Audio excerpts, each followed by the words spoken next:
In this series of short videos, we'll explore how and when to use Photoshop along with Lightroom to take your photos to the next level. Lightroom is great for organizing and sharing your photos, and Lightroom's user-friendly editing controls are often all you'll need to make a photo look its best. But sometimes you'll want to do something more with your photos than you can accomplish in Lightroom, like maybe combining multiple photos or moving an object in a photo. And you'll want to save your photos with their Photoshop edits back to Lightroom to keep track of all your photos in one place. I'm going to walk you through each of those common scenarios and more for using Photoshop with Lightroom in this video series. But first, let's get familiar with the basic editing workflow from Lightroom to Photoshop and back. First, I do most of my photo editing here in Lightroom's Develop module, making adjustments to tone, color, and other photo qualities. As a simple example, I'll click the Auto button here in the Basic panel, which automatically adjusts exposure, contrast, and these other tonal values. I can tweak any of these sliders, and I can add more adjustments. When I'm done making those adjustments, I'll take a look at the photo and see if there's any reason to take it over to Photoshop. In this case, I'd like to remove this colt from the photo. Photoshop is the best place to do this because Photoshop has sophisticated retouching tools that are great at removing larger areas of content like this. Now, I could open this photo directly from my hard drive into Photoshop using Photoshop's File Open command, but then my Photoshop edits wouldn't automatically show up back here in Lightroom. So instead, I'm going to use a Lightroom command, the Edit In command. I'll right-click the photo, or you can Control-click if necessary on your device, and I'll choose Edit In. Then I'll choose Edit in Adobe Photoshop. In the next dialog, I'll choose Edit a Copy with Lightroom Adjustments, because what I want to do is have a copy of this original photo taken over to Photoshop, and I want that copy to include the Lightroom adjustments that I just made, and these other options don't do that. By the way, if you're working with a RAW file, you won't see this dialog. Instead, your RAW file will be passed straight from Lightroom to Photoshop at this point, skipping this dialog box. But I'm working with a JPEG, a non-RAW file, and so I do see this dialog box. I'm going to click Edit. That switches me over to Photoshop and opens the file in Photoshop with all the adjustments that I made in Lightroom. Now let's remove the colt from this file. I'm going to try to use the Content-Aware Fill method to do this.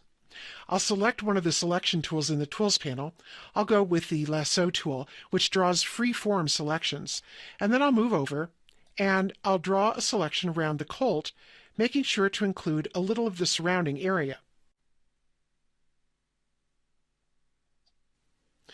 Now I'll go to the Edit menu and I'll choose Fill, and in the Fill dialog I'll make sure that Contents is set to Content Aware, and I'll click OK. And the colt is magically gone from the scene and replaced with new content that matches the surrounding area. I'm done with the selection, so I'll go up to the Select menu and choose Deselect to remove the selection boundary. Now I'll save the image so that my Photoshop edits show up in a copy back in Lightroom. I'll go to the File menu in Photoshop and I'll choose Save. Take a look at the Document tab. Saving caused the file name to change in two ways. The word Edit was automatically added to the file name, and the file format is now TIFF, which is the default file format for images passed from Lightroom to Photoshop and back. Now I can close the saved image in Photoshop and return to Lightroom. In the film strip, there are now two copies of the photo. The selected version, which you see up here in the document window, is the TIFF copy that we just saved from Photoshop. It contains both the change that we made in Photoshop, the colt is gone, and the adjustments to tone and color that we made in Lightroom before passing the copy to Photoshop. Next to the TIFF copy in the film strip is another version. This is the original JPEG. It contains the adjustments that we made in Lightroom. You can see them over here in the Basic panel, but not the change that we made in Photoshop because we didn't pass the original to Photoshop. So that's the basic workflow for moving photos between Lightroom and Photoshop. You'll use the same workflow in the other videos in this series, each of which focuses on a different common situation in which you can take your photos further by taking them from Lightroom to Photoshop and back. Photoshop is unmatched when it comes to moving and removing items in a photo. So it's no surprise that those are among the most popular reasons for taking a photo from Lightroom to Photoshop for further editing, as we'll do in this video. Here I have a couple of photos in Lightroom to which I've already applied some basic photo adjustments. There's some content that I'd like to remove from this photo and move around in this photo. So with both of these photos selected, I'll right-click either one, and following the same workflow I showed you in the first video in this series, I'll choose Edit in Adobe Photoshop. In this dialog, I'll choose Edit a Copy with Lightroom Adjustments, and I'll click Edit. That launches Photoshop with both of those photos open here. I'm going to click on the Document tab for the first photo. In this photo, I'd like to try to remove some of these birds from the park. For that, I'm going to use a relatively simple content removal tool in Photoshop, the Spot Healing Brush tool.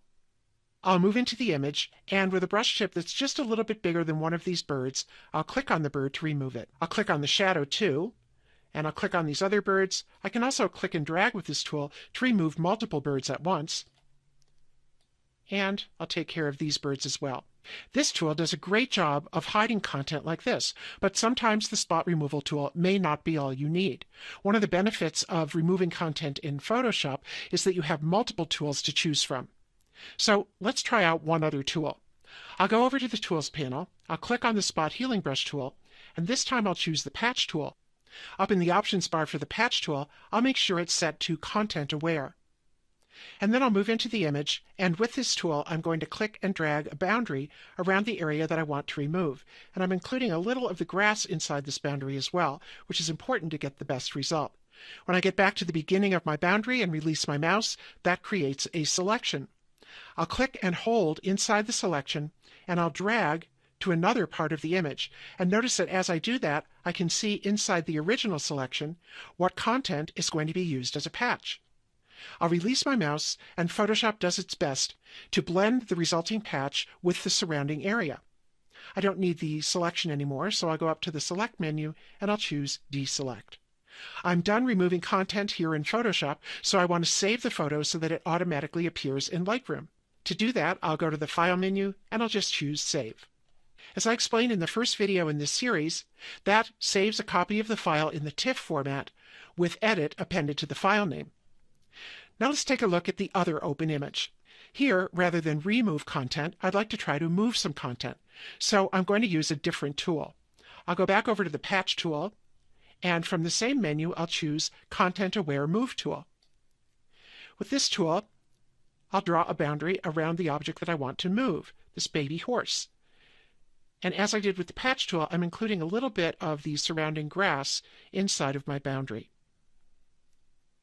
When I get back to the beginning, that creates a selection. I'll click inside the selection and hold down, and I'm going to move the horse over and up a little bit, closer to his mother. Now, because I moved him up the hill, he really should be a bit smaller for perspective. So I'll click on one of the corner anchor points and drag in. And then I'll go up to the Options bar and click the check mark. And in just a moment, the horse is moved, and the area where he was is filled in with a matching patch. I don't need the selection, so I'll go to Select and Deselect. And I want to save this photo so that it appears in Lightroom too, so I'll choose File and Save. Returning to Lightroom, you can see that there are now 2 copies in Lightroom of each of the photos that we passed from Lightroom to Photoshop and saved back to Lightroom. Here's the original JPEG of the park photo with just my Lightroom adjustments, and over here is the TIFF copy of the same photo with both my Lightroom adjustments and my Photoshop edits. Now that you know how to use Photoshop and Lightroom together, you'll have all the benefits of Photoshop's amazing content-aware retouching tools, in addition to Lightroom's organizing, sharing, and editing capabilities at your fingertips. One of the most exciting things that you can do with your photos is to combine them. If you want to combine multiple photos into a blended composite that looks like it came straight from your camera, you'll need to use Photoshop. So in this video, I'll show you how to bring multiple photos from Lightroom into a single layered file in Photoshop and blend them together in Photoshop. Before I take the 2 photos that I have here in my film strip over to Photoshop to combine them, I went ahead and made some adjustments to this landscape photo in Lightroom's Develop module. You can see the difference those adjustments made if I press the backslash key on my keyboard to display a before and an after view. Now let's take this adjusted landscape photo and this photo of a moon from Lightroom into Photoshop. I'd like to do that in a way that automatically puts both photos into one file in Photoshop, because that will save me from having to combine images manually in Photoshop. So I'll select both photos in Lightroom. I have one selected already. I'll hold the Shift key and click on the other. And then I'll right-click either of the selected photos, and I'll choose Edit In. And this time, instead of choosing Edit in Adobe Photoshop, I'll use one of the extra options that are available in this part of the menu when you have multiple photos selected in Lightroom. And that's the Open as Layers in Photoshop option. And that switches me over to Photoshop, where there's one document open that includes both photos. If you take a look over at the Layers panel, you'll see that there are two layers in this file. The mountain photo is on the top layer, and the moon photo is on the bottom layer. I'd like to switch the order of these layers so that the moon layer is on top of the mountain layer. So I'll select the moon layer in the Layers panel, and then I'll click, hold, and drag on that layer until I see a border just above the mountain layer, and then I'll release my mouse. The moon is obviously too big for the other photo, so with the moon layer selected, I'll go up to the Edit menu, and I'll choose Free Transform. That adds this bounding box with anchor points around the moon photo. I'll hold down the Shift key to constrain proportions, and I'll click and drag inward from one of the corner anchor points to make the moon photo smaller. Now, I don't have to get this perfect because I can tweak it later. Then I'll click inside of this bounding box, and I'll drag to position the moon approximately where I think I'll want it. When I'm done, I'll click the check mark. Now here's where things get really exciting. I want to knock out that black background around the moon.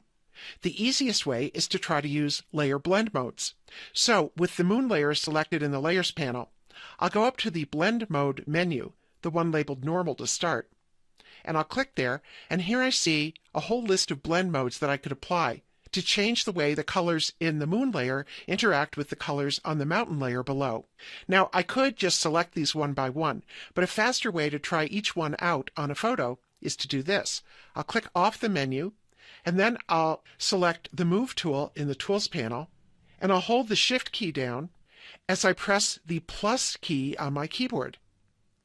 And as I do, you can see that this menu is changing as I cycle through each blend mode. And on the photo, you can see that each blend mode gives the photo a completely different look. I'd like to move back up the menu, so with the Shift key still selected, I'll press the minus key on my keyboard. And I think this blend mode is giving me the best result. And this happens to be the Lighten Blend mode. Now I want to tweak the size and position of the moon. So again, I'll go to the Edit menu, I'll choose Free Transform, I'll hold the Shift key, and I'll drag inward on one of the corner anchor points. Then I'll click inside the bounding box, and I'll move the moon into position, and I'll click the check mark. The next thing that I want to do is save this file so that it appears back in Lightroom. So I'll go to the File menu, and I'll choose Save. That saves this composite version of the image as a TIFF format file with Edit appended to the file name. I can close this image, and then let's return to Lightroom. Down in the film strip in the Develop module, you can see that I now have 3 photos. This is my original landscape photo with the adjustments that I added in Lightroom. Here's my original moon photo, and here is my composite. So the next time that you're feeling creative, try taking multiple photos from Lightroom to Photoshop to combine them into something new using the techniques that you learned here. Among the most exciting reasons to take your Lightroom photos over to Photoshop is to take advantage of Photoshop's unparalleled creative capabilities. Everything from layer styles to 3D effects to clipping masks to warping and so much more. Filters are just one example of the scores of creative features that you can apply to your photos in Photoshop. In this video, I'll walk you through passing a photo from Lightroom to Photoshop to apply the powerful Liquify filter. It's just one example of how Photoshop's filters can help you take your photos to the next level. Here I have a JPEG of a bird to which I've already applied some edits, but there are still some changes that I'd like to make, and for those I'm going to use the Liquify filter in Photoshop. So I'll right-click, and I'll choose Edit in Adobe Photoshop. I'll choose Edit a Copy with Lightroom Adjustments, and click Edit. That opens the photo for editing in Photoshop. Here in Photoshop, I'll go up to the Filter menu, and I'll choose Liquify. That opens the large Liquify dialog. Over on the left are a series of tools specific to the Liquify filter.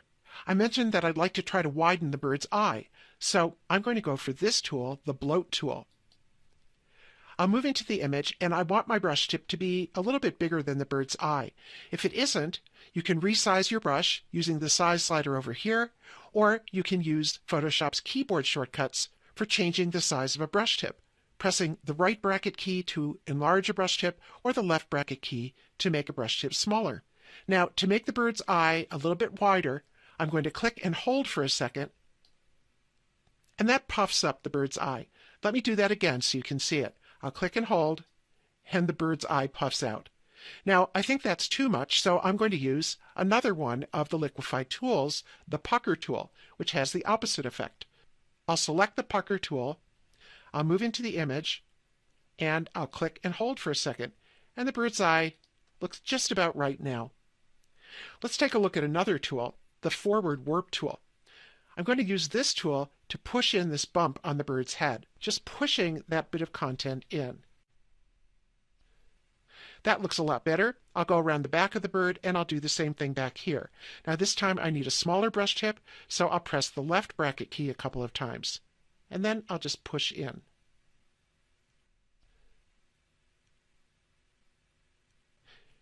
Now I'll click OK to close this dialog box, and I'll save this photo with my changes so it appears in Lightroom. I'll go to the File menu, I'll choose Save, and as we've seen throughout this series, the file format is now TIFF, and Edit has been appended to the file name. Let's go back to Lightroom to see the photo. In the film strip here in Lightroom's Develop module, you can see that I now have 2 copies of the photo. So again, there's the corrected version, and there's the original. Now, as I said, filters are just one example of the scores of creative features that you can apply to your photos in Photoshop. There are so many more creative possibilities available to you when you work with both Lightroom and Photoshop as a team.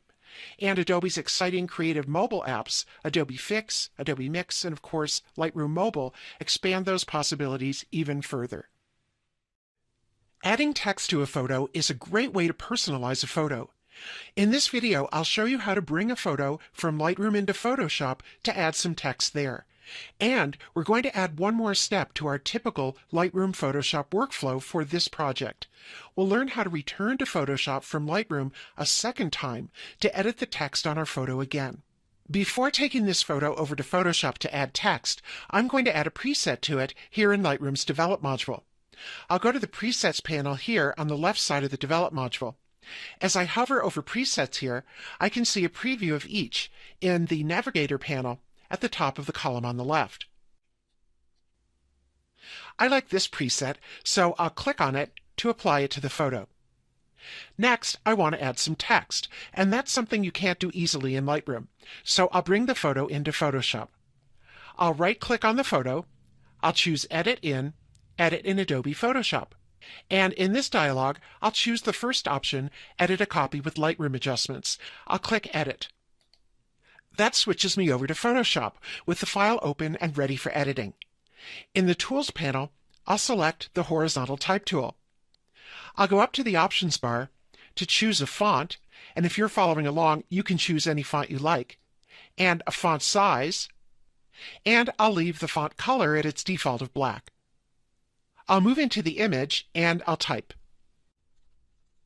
At the end of the first line, I'll press Enter or Return on the keyboard to add a second line of type. Then I'll highlight the second line by clicking and dragging over it, so that I can change the font on that line. You can use any font that you like. I'll click the check mark in the Options bar when I'm finished working with the text. Over in the Layers panel, notice that Photoshop has made a new layer. This is a special type layer that's made automatically when you create text with the Type tool. Now I'll come over to the Tools panel and I'll select the Move tool. I'll click and drag the text into place wherever I want it in the photo. Now I want to save this image with the type so that it appears in Lightroom. I'll go up to the File menu and I'll choose Save. That saves the photo in the TIFF format with Edit appended to the file name. Now let's switch back to Lightroom to see the photo there. Here in Lightroom, take a look at the film strip at the bottom of the Develop module, and you'll see that I now have two photos. The one that's selected is the TIFF that I saved from Photoshop, and it contains the text that I added in Photoshop. Next to it in the film strip is the JPEG that I started with, to which I added this split tone before taking a copy of the photo over to Photoshop. I'm going to select the TIFF in the film strip, the one with the text, and what I'd like to do is to take this photo back over to Photoshop for another round of editing there, because I've changed my mind about the text. I'd rather it be white than black. To return the photo to Photoshop again, I'll right-click, I'll choose Edit in Adobe Photoshop. In the dialog that opens, this time I'll choose Edit Original.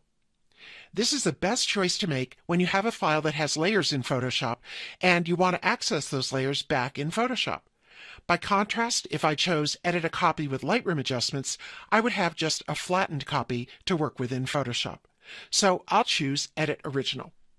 By the way, Edit a Copy does the same thing as Edit Original, except that it would give me one more copy of this file in Lightroom, which I don't really need in this case. And I'll click Edit. And notice that in the Layers panel, I do have both layers available to work on. I'd like to change the color of this text, so I'll go back over to the Tools panel, and I'll select the Horizontal Type tool. I'm going to click just to the right of the last letter in the second line and drag over the second line of text. Then I'll go up to the Options bar, and I'll click on the color field there. I'll click on White in the color picker that opens, and I'll click OK. Now you can't tell that the second line of text is white now because of the highlight over it, but you will be able to see that as soon as I click the check mark up here in the Options bar to commit that text edit. Now I'll save the file again by going to the File menu and choosing Save. Now let's switch back to Lightroom again. Here in Lightroom, we can see the TIFF that I re-edited in Photoshop, and as you can see, the color of the text on the second line has been changed. So now you know not only how to add text to a photo and edit it in Photoshop, but also how to move an image between Lightroom and Photoshop more than one time.